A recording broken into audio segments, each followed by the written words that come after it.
Hey, Tom here, FlipAnything USA.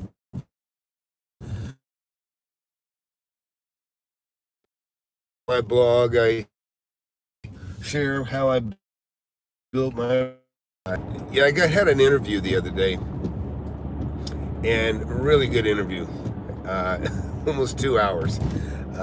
But when we concluded, the interviewer realized he never hit the record button. So, but anyways, he's a really good interviewer, and he brought up some really important stuff, and so I'm kind of basing this on some of the things he and I had discussed, and I thought I'd just get into some of the misconceptions about owner financing, because it's actually owner financing is what started me at 19 years old. Because when you're 19, obviously, it's not likely you're ever going to get a loan,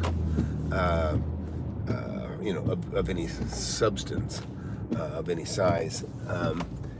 Anyways, so when I was 19, I'd already been out of high school for about 2 years, and first job I got was picking up concrete and throwing it in the bucket of a tractor in blistering heat, and that wasn't much fun. But then one of the other jobs I had applied for, which was cabinet shop, they called me back. And I thought, well, man, anything's better than what I'm doing. So I put in my notice the other place and went to work in a cabinet shop. So what I'm talking about right now is the owner financing. I'm going to explain to you how I got into that and how I discovered it, because really that was the big thing, is that I discovered owner financing really young. And so anyway, I went to work for about 1.5 years, and then my employer, he started having financial troubles. It was tough times. This is like in the 80s. And he went, ultimately lost the building that I worked in. He had to give it up. And so first he'd let me go because business was tight. And then so I was self-employed working out of the back of a duplex. And then soon after that, I started growing my business, and then I needed more space, so I rented a building, and then the business got bad, and I ended up moving into my building because I wanted my business to survive more than anything. So I ended up living with a room within the building that I had rented for my cabinet shop, which is just an industrial space.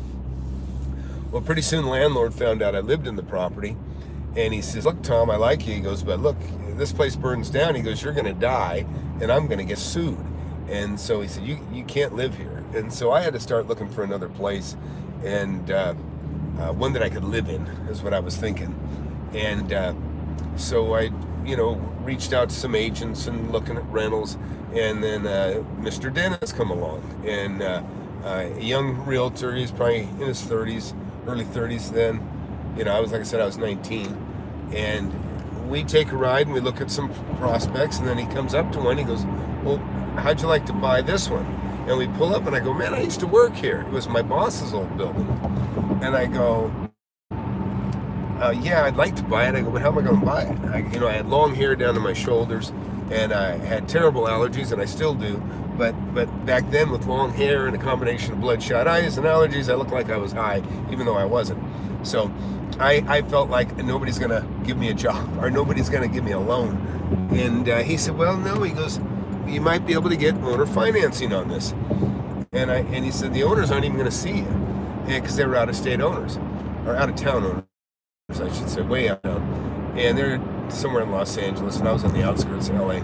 So we made this offer, $10,000 down, owner carry, and this was on a $110,000 purchase of a 6,000, it was actually 5,900 square foot building. It had about a 4,000 square foot metal building that was attached to a stucco office that was on the front street, and then this was a building in the back, connected.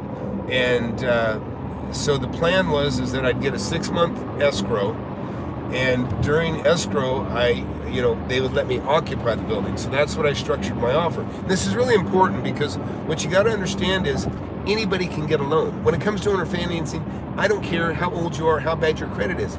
Anybody can get owner financing. And so here I was, no credit. In fact, I think I got a loan back then for 27% interest to buy my truck. And you got to remember, the regular interest rate on average was about 15% back then. And so anyways, that's what it was. So anyways, hey, good morning. So, oh, I gotta catch this. Anyways, so I was excited because I could see the prospects of buying this building, and sure enough, but the only way I could do it is I didn't have $10,000 down, number one, but I made the offer to be $10,000 down, and I put $500 down, and the reason being is I got a 6-month escrow with the right to occupy the building. Well, you might say, why would anybody let you occupy the building? Well, because I put the fear in them that it was better for them to let me occupy the building during this escrow period so that the building wouldn't be vandalized, and I told them I'd clean it up and I'd keep the riffraff out. It was in an industrial area. So they saw the logic in that, and there is some logic in that. It wasn't all BS, but it was also the only way I could make it work. So anyways, I got them to accept that offer, and now for the next 6 months, I now was living rent-free, and that allowed me to, save bucks to rent a building anyhow, which before I think I was paying about $800. And so I basically just scrimped together, put $1,500 a month away until, and at the end of that 6 months, I had my down payment, and boom, owner financed. And it was right after that, the for sale sign was still in front of the building during that time, and even after I closed, and I was standing up front cleaning up the yard in the front, and some guy stopped by and said, hey, what do they want for the building? I said, well, I just bought it. And he said, what would you pay for it? And I said, I paid $110. He goes, wow. He goes, that's a great deal. He goes, man, I'll give you $130 for it right now. And so I didn't take it, but I thought, wow, I just made $20,000. I mean, if this guy was serious, and he seemed like he was, I was going to put $20,000 in my pocket, or I could. So that was like, wow.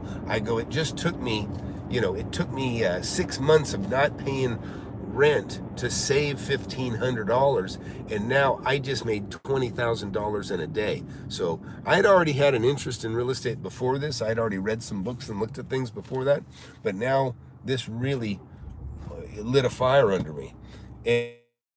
And like I said, I'm 19, but I'm going, wow, and I felt, wow, I own a big building. I didn't know anybody that had what I had. I was young, and friends didn't even have homes or houses. Nobody I knew had owned a home. And here I own a big building. And so it doesn't matter how bad the economy is, TV land, anyways, because the economy was terrible when I bought the one I bought. But so let's talk about the owner financing. And the thing is what you got to understand is there's reasons for big owner financing deals even right now. And with the interest rate being so low, back when I was doing it, the interest rates were high. But with the interest rates being so low right now, people are incentivized because, if you pay cash for a property I own outright, I put it in the bank, I'm only going to get 1% or 1.5% interest on it, if that.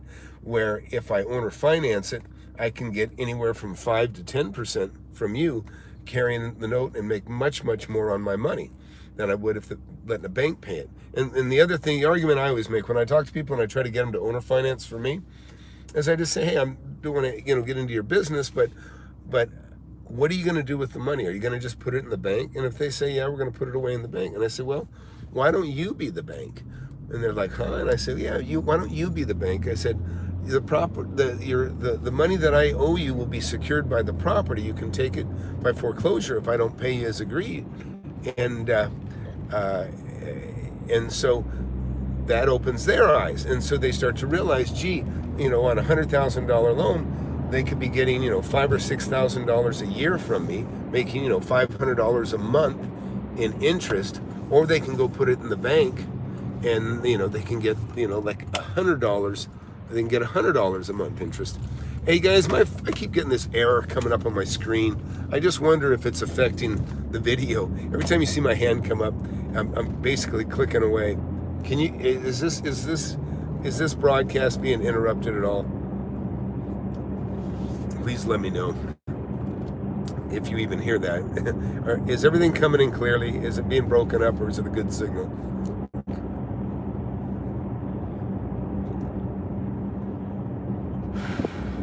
Now I'm wondering if anybody even heard that. TV land, you listening? Anyways, so the thing with owner financing is that there are no rules. You make the rules. You and the seller, or if you want to be the seller, and I've sold a lot of property owner finance. I've carried a note, no problem. And that's actually one of the easier ways that I make the case that somebody else should carry owner financing. I show them all the notes that I have. Well, at one time, when I was 28, I had over $10,000 a month coming in individual notes. And this was mostly from owner finance land that I bought and resold, and then had I'd buy a property, say, for $10,000. I put $5,000 down. I'd resell the property for anywhere from $15,000 to $25,000. So I'd create a note for $5,000 to $15,000, and then people would start making payments to me on that note. They'd assume the first, or I'd pay off the first with their down payment, and then I would just have their note coming in. And if in the form of, secured by a first trust deed. Sometimes I have a note secured in the form of a second trust deed if they assume the first. But it was all these, I probably went through 100 lots, and in that time I probably was carrying, I don't know, God, hard to say, 40 notes maybe.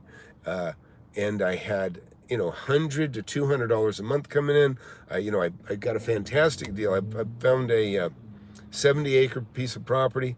And the owner, he was willing to owner finance, and I asked him, I said, well, hey, I always like the seller to put their value on the property first, because it might be even less than I'm willing to pay. And so on that one, the owner said, well, I think it's worth millions. And I started feeling like maybe he was conning me, okay? He was an old guy. But he really felt that it would be worth millions. And he's right. I'm sure it is worth millions now.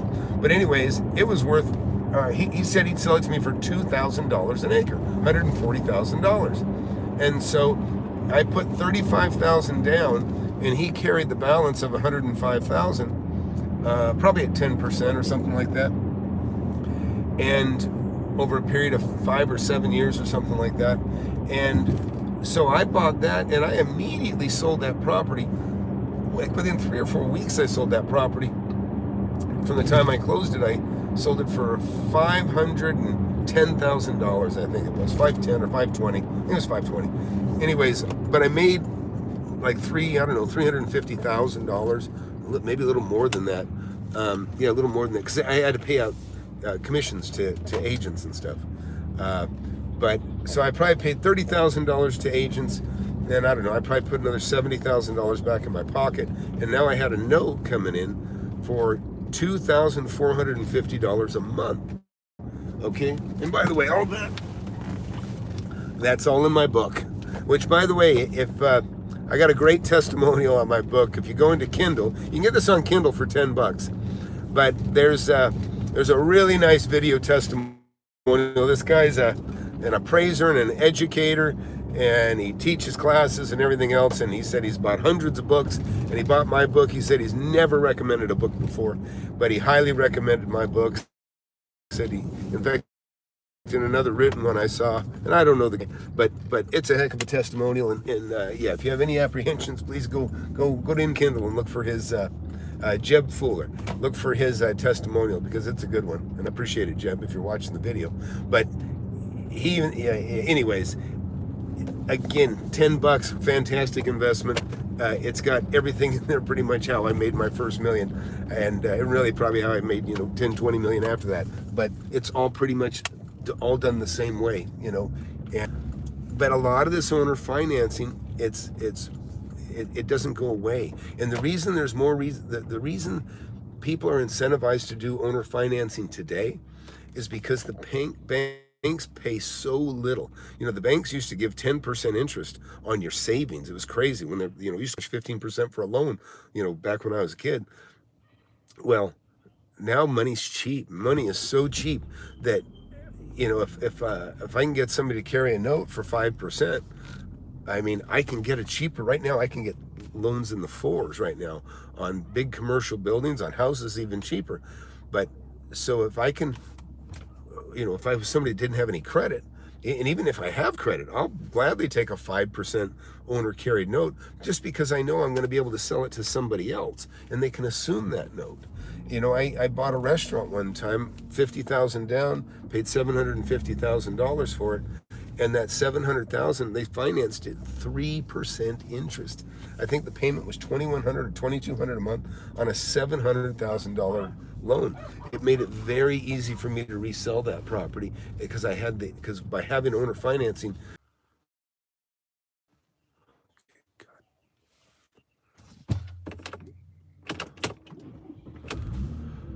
All right, everybody, can you see me? I got to back my car up here. Maybe got in a dead area. I don't know. See if this helps. All right. Hey, let me know if you can hear me. Okay, so you're in Jackson, Tennessee, and you're saying the real estate economy isn't booming a lot. You know what? Listen, it wasn't booming. It was dying when I started. It was terrible time. That's why I lost my job. Business was bad. They'd overbuilt in the area. Interest rates were high. I mean, it was a mess. So don't think that you have to have a good economy to make money. You don't. In some ways, there's a lot of advantage to, like right now, and I'm going to have to do another video later today about this coronavirus and what's positive about it for you as an investor. And there are a lot of positives. But I'll give you a real quick scenario. So I got 3 houses over here. I actually have 5 empty houses right now. I'm thinking about selling. But so here's the advantages. I'm going to sell those. I'm not going to owner finance. I want cash for those. Now, I may be taking a little bit of a hit because the stock market takes a hit. People get nervous. Even if they have money, they get a little bit nervous and they want to hang on to their money. I understand that. I'm a little bit that way myself. But I'm still going to sell these properties. And even let's just say I'm, hoping to get 600,000 for some of these, each house, they're worth on average 500,000 to 600,000 a piece. Well, even if I have to sell them 10% less than that, or even 20% less than that, I don't want to sell a $500,000 home for 400,000 right now. But relative to the market, it doesn't really matter because if the whole market is affected, then my 400,000 is still worth 500,000 because when I buy from somebody else, they're also taking a 20% hit on the overall values. And that's an exaggeration. I don't think we're anywhere near that right now. But what I'm saying is, in a down market, it's fine to buy. You're buying based on value. You need to buy it under value. So it doesn't matter, like if these houses that I got, if everything's great, they're 500,000, everything gets shaky now, 400,000 seems to be the mark. If 400,000 seems to be the shaky mark, I'm going to buy 30% under that, or I'm not going to buy. Because that's how I buy. I buy under market. So I want to know that relative to whatever it's worth today, I can sell it tomorrow and make a profit. And if you wait too long, you might be waiting for values to go down. And that's why I'm not much of a speculator. And you'll see I maintain and hold about roughly 150,000 square feet of rentals.